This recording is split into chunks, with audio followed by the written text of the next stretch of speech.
कांग्रेस के वरिष्ठ नेता उदित राज हमारे साथ हैं। आज बिलासपुर में बीजेपी अध्यक्ष जेपी नड्डा ने एक दो बड़ी बातें कही हैं जिसमें कांग्रेस पर आरोप लगाया है और यह भी कहा है कि सही मायनों में देश में लोकतंत्र प्रधानमंत्री मोदी के समय में ही स्थापित हुआ है।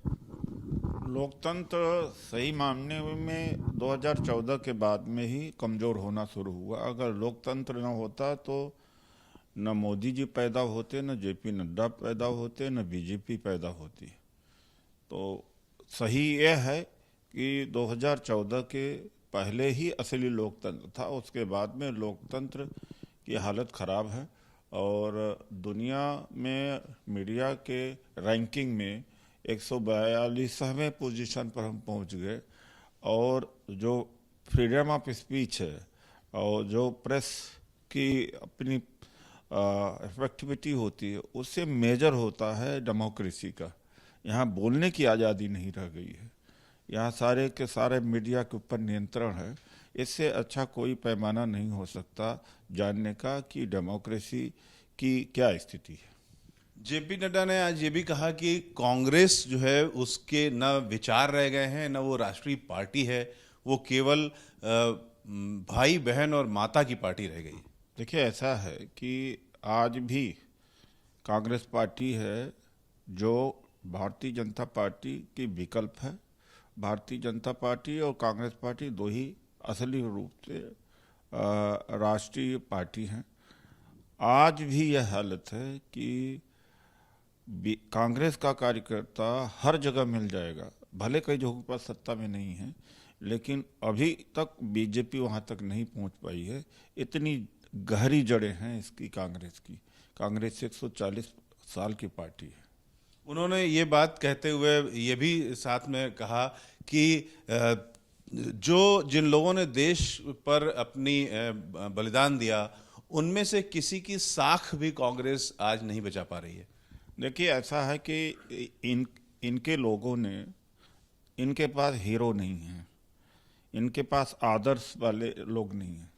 श्यामा प्रसाद मुखर्जी, वो भी क्विट इंडिया का मूवमेंट का विरोध किया और गवर्नर को लिखा चिट्ठी कि इस क्विट इंडिया मूवमेंट को सख्ती से दबाया जाए।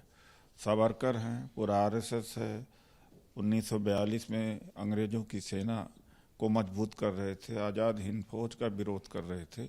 एक्चुअली क्या है कि इनके पास कोई है ही नहीं जो जिसको आदर्श मान सके।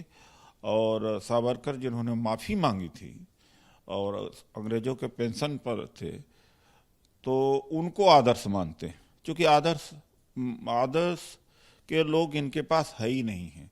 तो जो कुर्बानी दी देश को आज़ाद कराने, वो कांग्रेस के ही लोगों ने कुर्बानी दी।